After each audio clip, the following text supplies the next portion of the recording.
Good evening, everyone. I'm your host, Billy Neely, and this is Daily Battles. Um, First off, as always, thank you very much for spending your time and watching this. These podcasts have definitely been helpful. We've reached a lot of people, and we want to continue doing that. So, in order to do that, I need your help.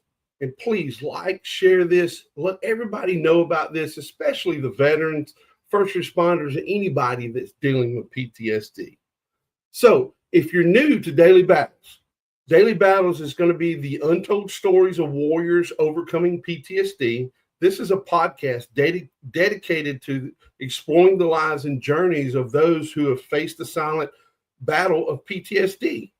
In this podcast, we're going to delve into the personal stories of individuals that have navigated the challenges of PTSD without the aid of medical and professional treatment. That's a hard thing to say because a lot of people really think that if you have a medical condition like PTSD itself, that you can't do it by yourself, and that's not true. There's a lot of individuals that unfortunately they can't go through that by themselves, and they're going to need help. They're going to need assistance. Me personally, I turned away from medical professionals and attention and all of that, and just went down the wrong path that ended up letting me wake up and really see how much I needed help. And I reached out to the individuals around me and got closer to those individuals. So with that being said, if you need help, please don't hesitate to reach out to someone. If you're seeing a medical professional, I'm going to tell you, take the time to get to know them. There might be some things and triggers, things that they might talk to you about that's going to upset you. That's what was my problem, but they're there to help you. I'm not saying that they're not effective. I'm just saying that was a form that wasn't helpful for me. Those of y'all that are watching, that have watched a lot of it, everybody knows that my passion and what I do and deal with my PTSD is riding my side-by-side. And that's one of the off-road buggies that you go off in the woods and climb a lot of hills, go through a lot of mud and things like that. And I wanted to take a second to just hit on something that took place this past weekend. And first off, I'm not saying anything negative about individuals that was impacted with this. I am saying something that there's probably some decisions that was not made and made properly. And unfortunately, a father and a mother lost their lives due to no telling what, but possibly carelessness. So with that being said, if you are an off-road enthusiast that you drive side-by-sides, ATVs, please pay attention to the safety equipment that is in these vehicles or on these vehicles. They're there for a reason. They're designed to do certain things, and it could help you as in far as saving your life and in keeping you around to see your loved ones. Now, I'm off my soapbox with that, but I definitely wanted to just point that out that please pay attention to what you're doing in life, okay? So our guest tonight, once again, and I hate to say this, the United States Marine Corps, they are kicking butt on this podcast as far as guests. Tonight's guest definitely has a powerful story, and probably so powerful that we're going to have to make it into two parts. But without further ado, my guest tonight is United States Marine Corps veteran, Robert Suter. How you doing, Robert? Good. How you doing, brother? I can't say living the dream, man, because some people say the dream is back in the box, and some of them say it's upstairs. I'm here. I think, every day we make it, you're just talking about them folks, that accident. And obviously we're the type of people that we could be that guy any day. In fact, I've almost been that guy once before. I thought probably a little deep into my habits of what I'm doing with that hobby. And I told my wife just yesterday, we're going to have to change some of our habits. Being a soldier, being a former first responder, being a man of God, I listened to a guy on a video yesterday. We got to be role models. We got to step up and we got to get out there and let some of the younger generation know, hey, you need to do this. You need to slow down. You need to buckle up. Put your helmet on, because if not, and like I said, I'm not knocking this father and mother, but dude, there was 9 people in this ATV, 7 of them being kids from a year old up until like 12, man. And you know, mom and dad's gone, and there's so many things that I've read, and we know how social media is, but and you in the medical field, man, it's a rough thing to think about. Yeah, it's well, and I live it every week when I go to work. You know, I work on a traumatic brain injury floor.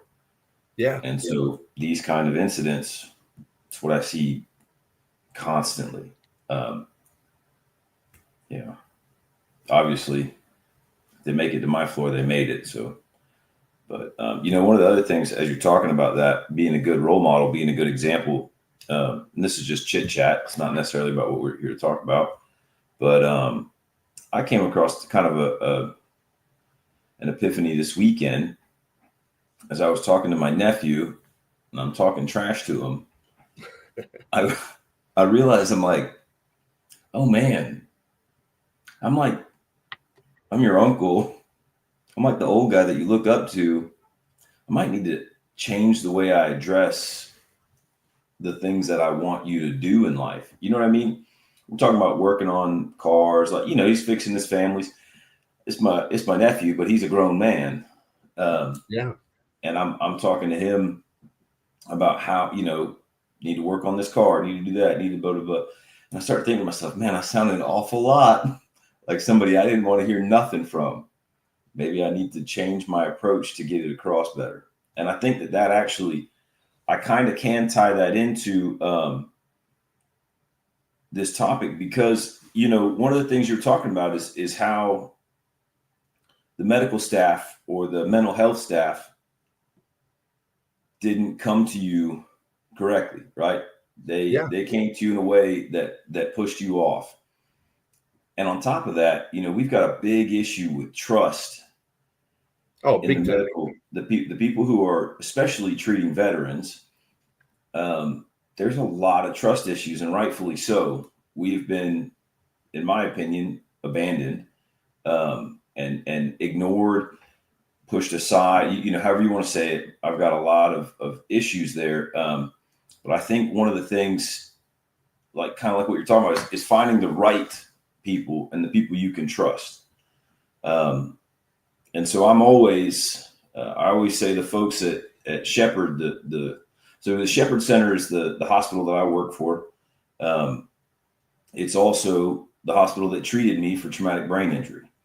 And I can honestly say that I work for them because they showed me finally medical personnel, staff, mental health, people who actually care about the veterans, people who actually take care of and will get. And so, you know, I didn't come on to preach Shepherd, but like I said, the Kool-Aid's too strong, but they already gave it to me. So I'm kind of hooked. You know what I mean? No. And brother, that's things that lets individuals that are in that time of life to where they're needing to hear those key words, those actions through our voice and what we say in order to make that decision. Because, you know, I don't say fast forward, but back forward in life. If I had individuals like the ones that have been guests on this podcast, I never would have fought back with the medical professionals, because I knew that they didn't know exactly how to get to me, to open me up. It's the whole reason. I'm sorry. It took me hitting rock bottom in life to open up. And I'm not afraid to say it. My child was the one that opened me up. And that's awesome. You know, you just talking about your nephew. I never thought that, you know, a child can teach their parents more than the parents can teach them. But the boy's faith in God put me to where I'm at right now. Yeah. But, please don't think that you're saying too much about the Shepherd Center. That's what we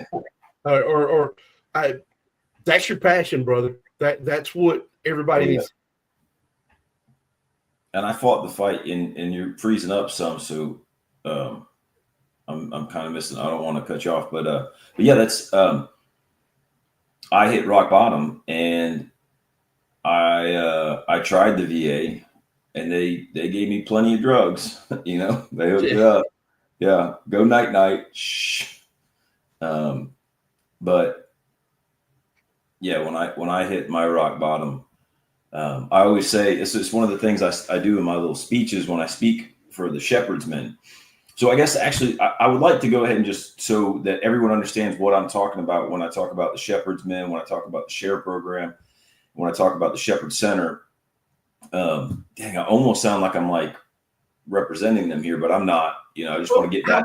How about we do this before we go into it?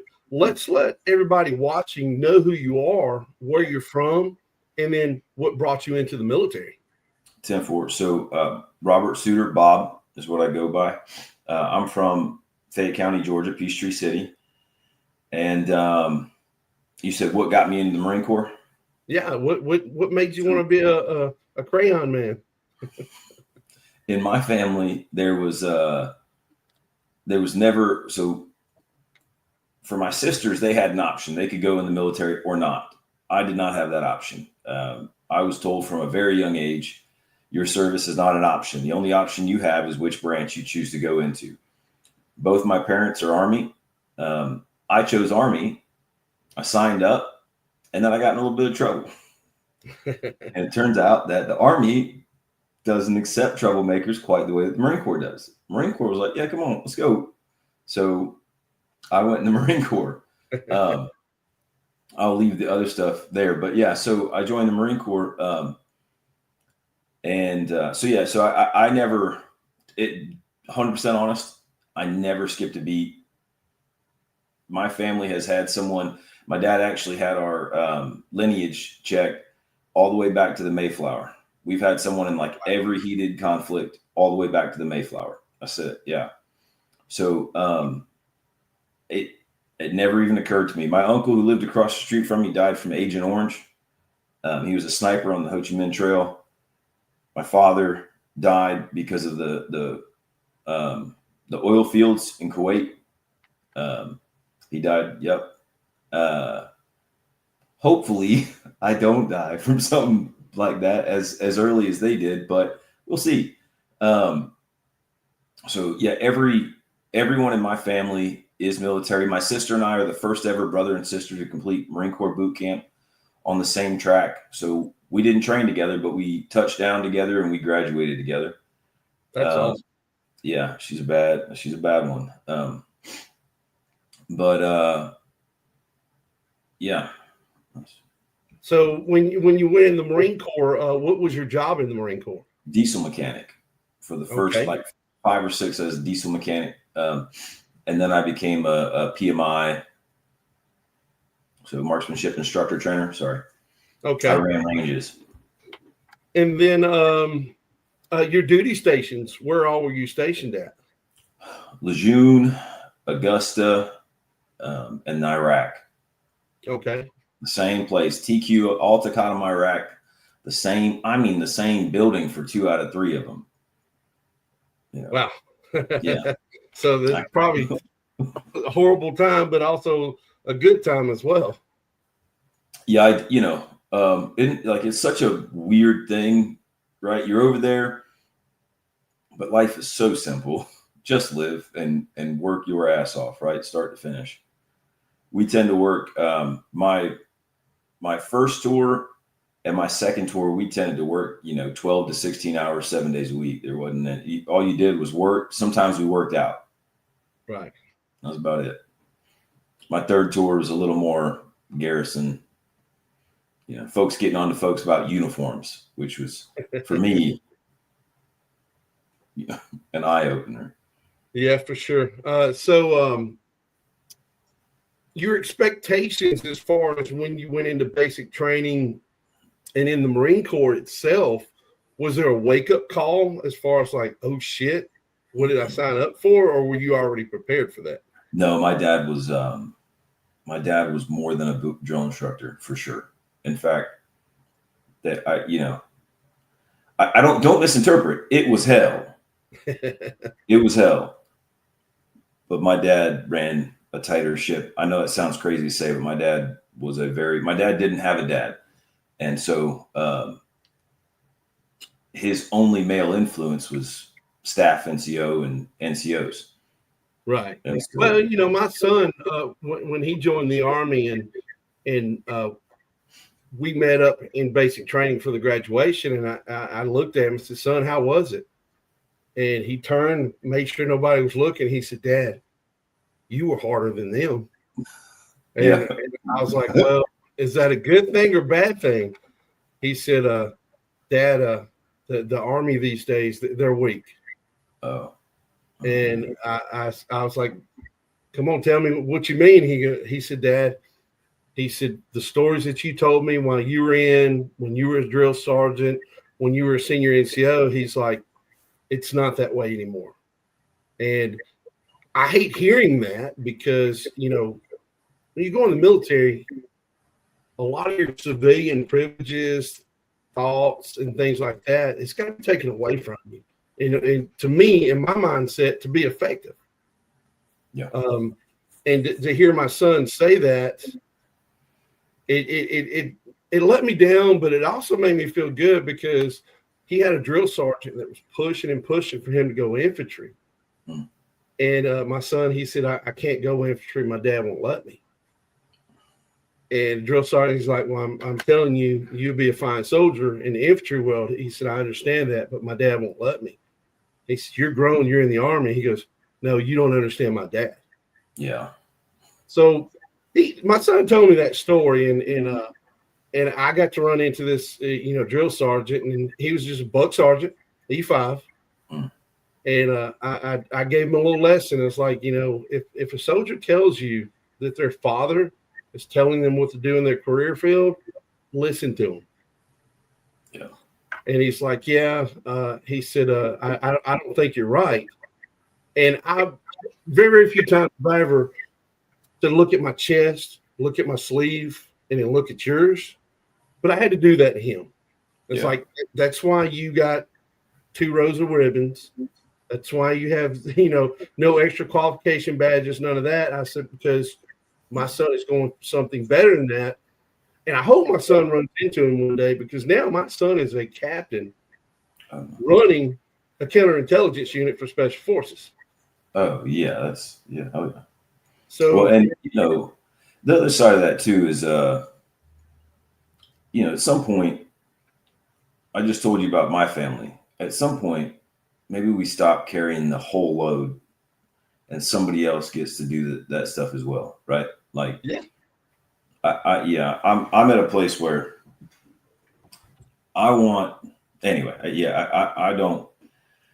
I am not the war hawk that I was. That is for sure. Oh yeah. Now that being said, I still believe 100%, and I tell everybody that that talks to me about the military, right? They say, I'm thinking about going in the Marine Corps. And I said, well, then find something else to do. Because if you're not convinced, this ain't for you. And I believe that should be the way it is. And I will admit, any of my Marines who watch this will absolutely tell you that I was an asshole. But they also will tell you, I guarantee it, when shit went crazy, they came to me. And it wasn't because I didn't care or because I was being mean, you know what I mean? But I kept our foot on the throttle, and I made sure we were ready for anything as best I could. Cool. So with all of this, and I don't want to sort of go into our next part and everything, but as you're deployed in PTSD situations, you got anything to share about that? You said PTSD? Yes, as far as the time frame that you got injured. Yeah. So I would say, in the strangest way for me,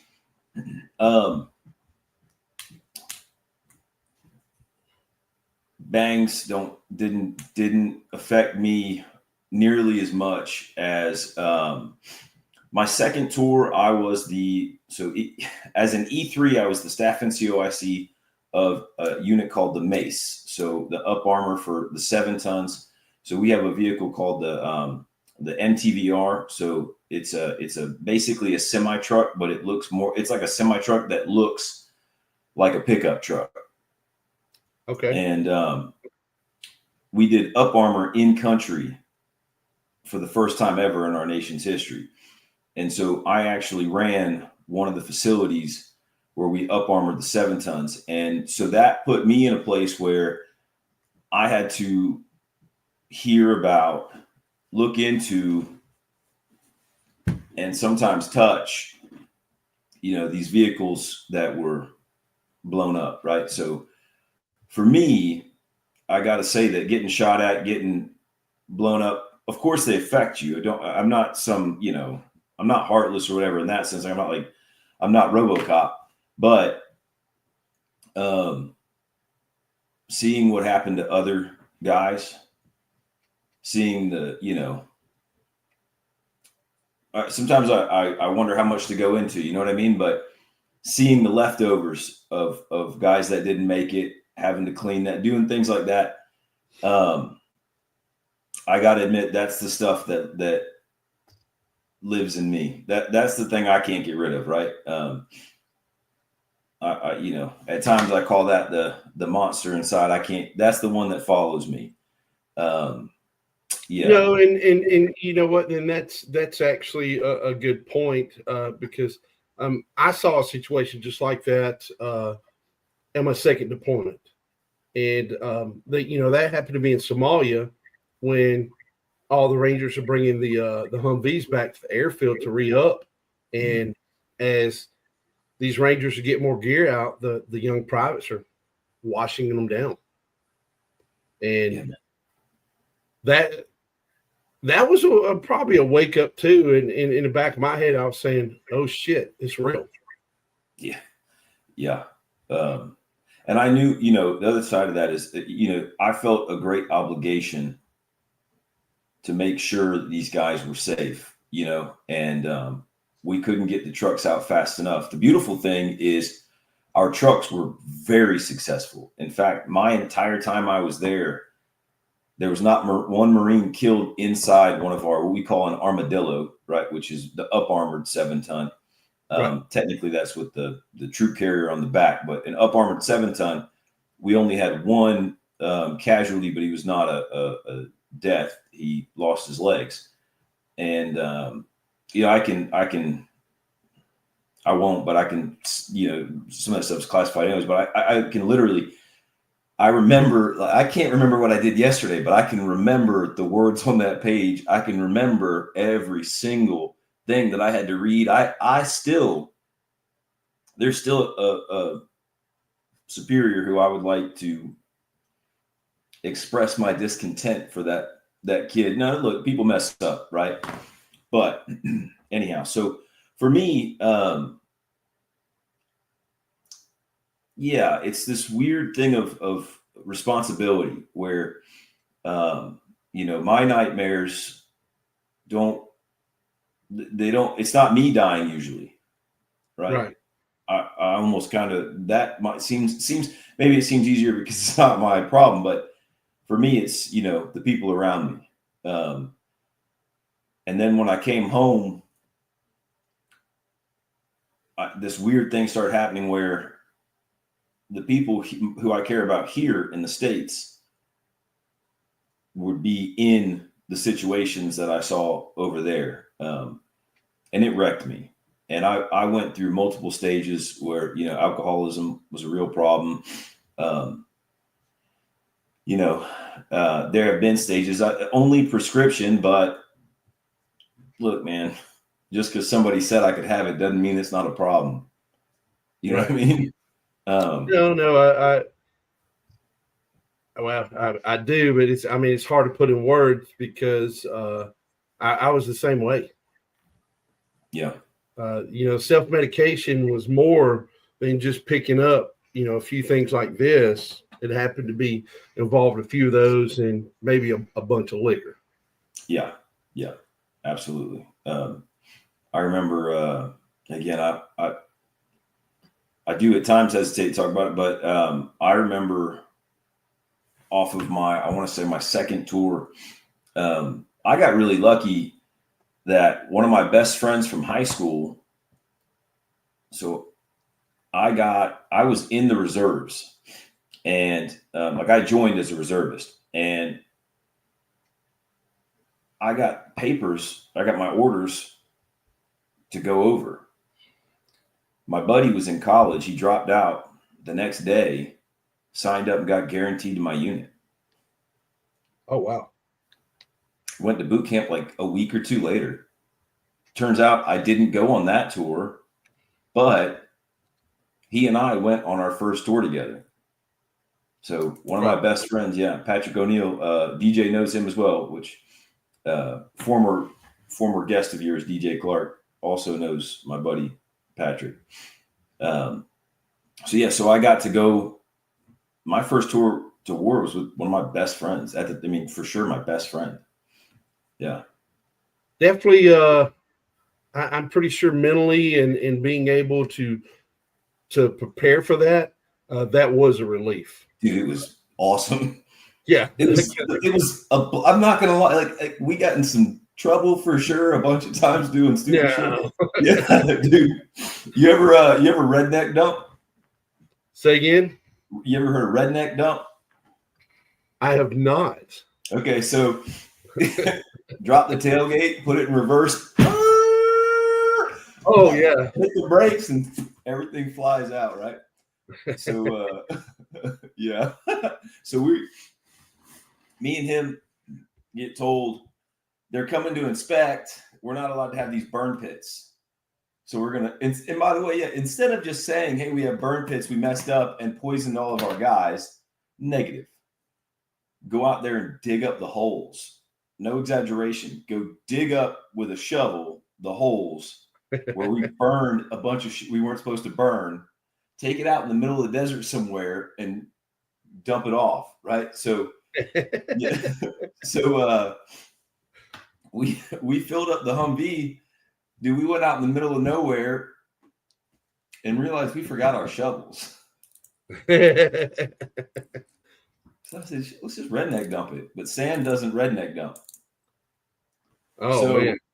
I'm out there jumping dunes and dude, having a blast. We were absolutely tearing whatever. We were maintenance. We'll fix it, right? Like it's all. Yeah. All of a sudden, we see a 7-ton come up over a berm. Sergeant Ozola. Woo! Yeah, things to say to us. But anyhow, it was a good time. So anyway, I got extremely lucky. In fact, even when I look back, I see the pictures. Man, that's one of the coolest things I can ever express on planet Earth is having a friend who not only is one of your best friends for the good times, but willing to go to war with you. That's insane. In life, that's hard, very, very hard. And I think when you talk about characteristics in mankind, I don't think really society has had those roots as far as being a true man since probably back when the movie Hacksaw Ridge was made back in that time. Because if you look at that, that's pretty much almost what that movie is sort of about is that. So, yeah, it's I had a buddy join with me, and we were supposed to do what you call the cohort, do basic training, AIT, first duty station together. About 2 weeks before we get ready to go to MEPS, he got in trouble by cheating in school and had to be held back a week. So unfortunately, he wasn't able to go to the same basic training as me.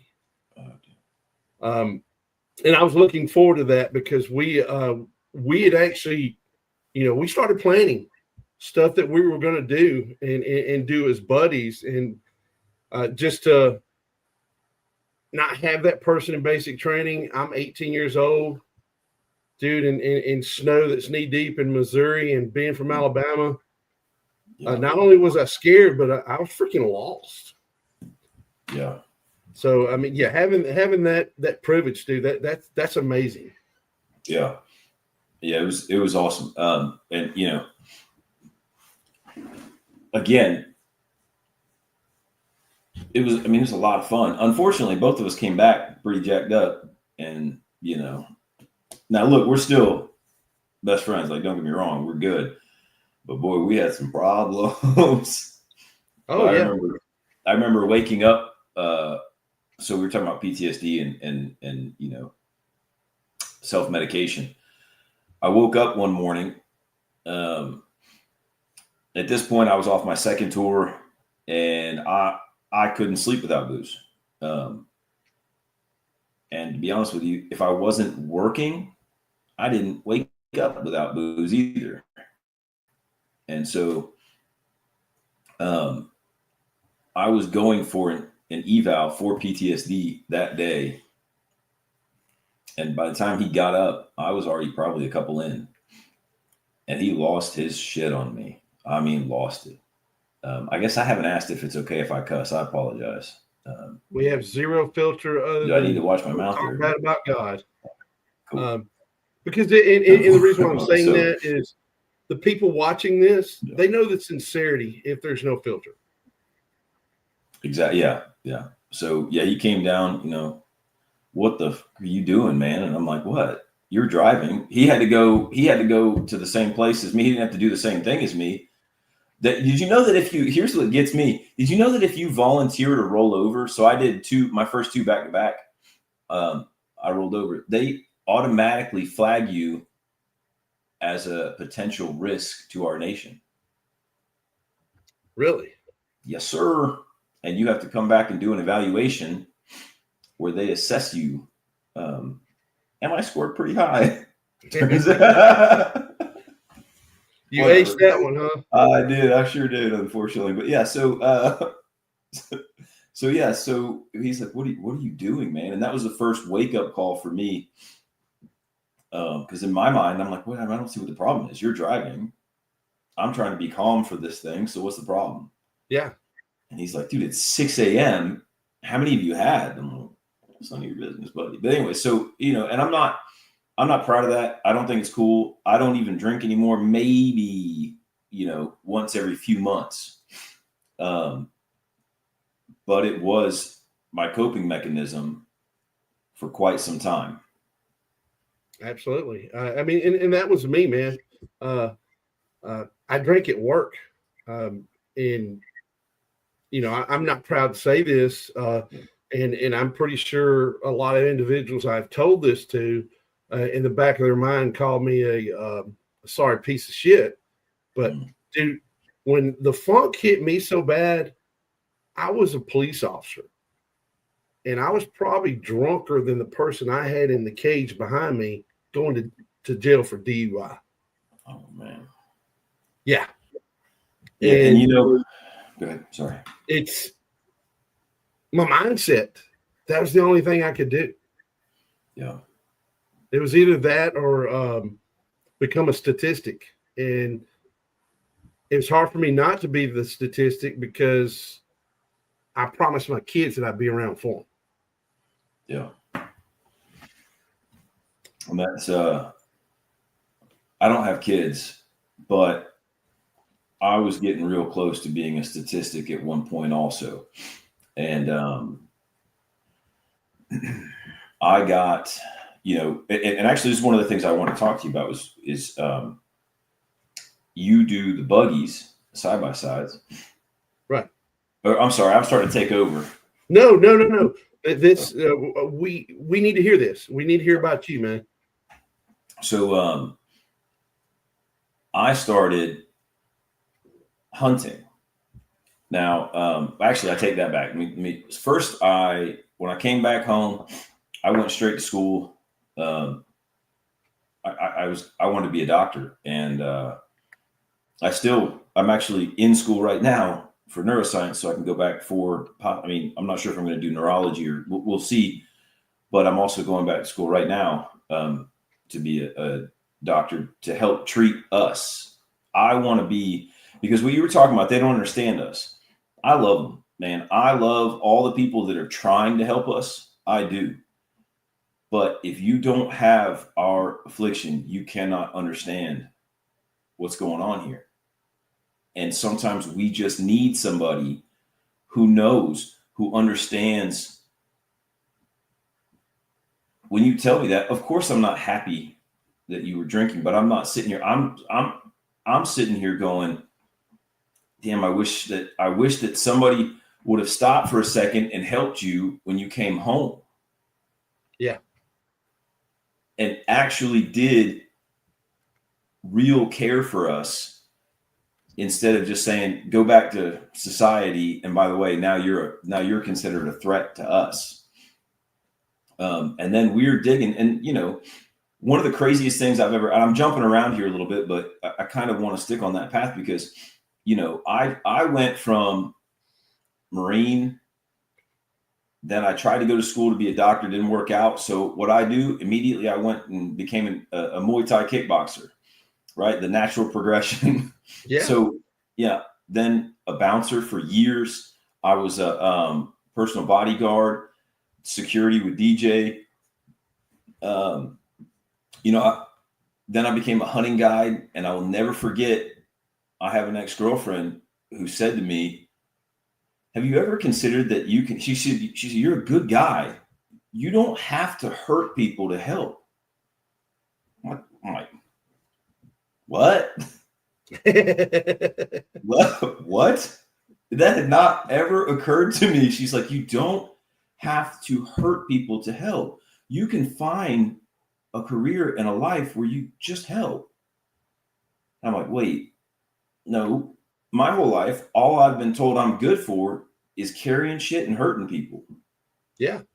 And that's all I've ever been told.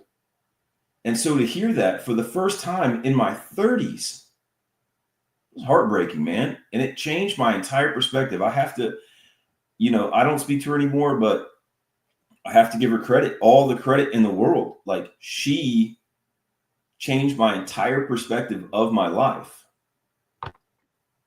and sent me down a path where now I'm a nurse. I'm not saying I'm the best nurse. In school, I failed. There's these different sections that they grade you on.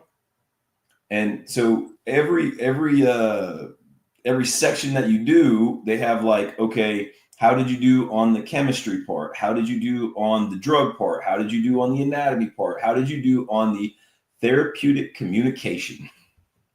I failed every one of them, dude, for a while. And so they pulled me aside. The whole like nursing instructor staff pulled me aside and they said, you know, Bob, you're having a real problem with the therapeutic communication part of this. And I'm like, oh, you mean being nice to people? Yeah, it's a problem for me. I don't want it to be. That's why I'm here. But yeah, that perspective change where, yeah, you were doing the only thing you knew how to do. Yeah. That's all we've ever been taught, allowed to think. If somebody around me had a fight, that was my fight. Oh yeah. And if I didn't take care of it, my ass was going to get it when I got home. If anyone in my presence had a problem, if I didn't take care of it, I got it when I got home. And that's, you know, and I'm not saying that that's necessarily the worst thing. Like, obviously, I'm proud that my father made sure that I took care of my sisters, made sure that no one around me, you know, would feel in danger. I still, to this day, I train daily to make sure I can protect the people I love around me. You know, and that's weird. I had a conversation with one of my police buddies the other day, and you know, pretty much he said, Billy, you're 52 years old, and you're still trying to move around like you're in your 30s. And I said, it's instilled in me that I have to be prepared for when shit hits the fan. We're sheepdogs. You heard that phrase? Yeah. I have lived my entire life, and it sounds like you as well, to protect those around us. Oh yeah, it's at all costs. I referred to myself as a protector more than I have a security specialist, an infantryman, a paratrooper. Everything that I've done in my life, I think a protector is more along the lines of who I am. And I had that conversation with my stepdaughter just recently. I explained to her, I was like, and I hope this guy's listening, because maybe he might wake up one day, but her father is a horrible guy and has treated her like crap. And I told her, I said, do you know why you feel more comfortable around me? And she, 13 years old, looked at me with that confused look. And I said, because I'm a protector. And part of being a protector is to care for you. Yeah. I actually used to make, sorry. No, and it's true. That's all we know in our life. That's it. You know what's so, and I know we're at time, but I do wish to share a little bit more. Changing from, so obviously every success that I ever had as a Marine, as a bouncer, every person I ever protected in that way was great. But I got to tell you, I've told a lot of people, I got you. I had a patient die and we got him back. And getting to look that man in his face and say, I got you, brother. I got you. And not have to, I know it sounds so ridiculous, but not have to hurt someone, not have to do anything. You see what I'm saying here? Like, just care.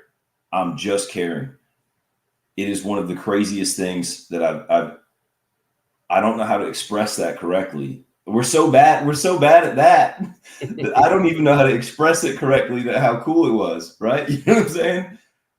Well, probably deep down inside in your heart and in your mind, which are two things that to me very, very seldom think together, is your heart and mind's telling you that's where you're at as far as your passion. Yeah. And so, and this thing you're doing, so thank you, man. But I was gonna say, I want to tell you, thank you. This podcast is actually, I was trying to do this podcast almost exactly. I got a better name though, Jarred Heads. But no, it's actually about TBI. But anyway, right. But thank you, man, because this is a very important thing. Hearing those of us who have been successful, and even though I did get help, make no mistake, I lived, 17 years with a traumatic brain injury and PTSD before I got any kind of medical care. And so to hear folks, they need to hear us say, I'm fucked up. I'm wrecked. I've done stupid, terrible things that I wish I could take back. We can't. But what we can do is be better people and continue to help others. So I really appreciate you trying to get that message out, man. It's huge. It's just like your career field, man, it's a driving passion. I saw two of my brothers, which is brothers at arms. They were lost. And it was just a simple thing that I learned in law enforcement as far as interview and interrogation, of just going up and putting my hand on their shoulder and saying the exact same words that you said, is I got you. I got you. And that I got you to two guys that was ready to become a statistic into two guys that I talk to regularly. That's it. And it's before I end everything on the phrase, I've been saying this for the past few guests, is those of y'all that are watching, listen to what me and Bob are saying about I got you. Okay. I've challenged y'all, go find 3 people that are lost and I mean lost in our world as far as PTSD that are needing that help, and tell them you got them in a way that'll let them know that they trust you.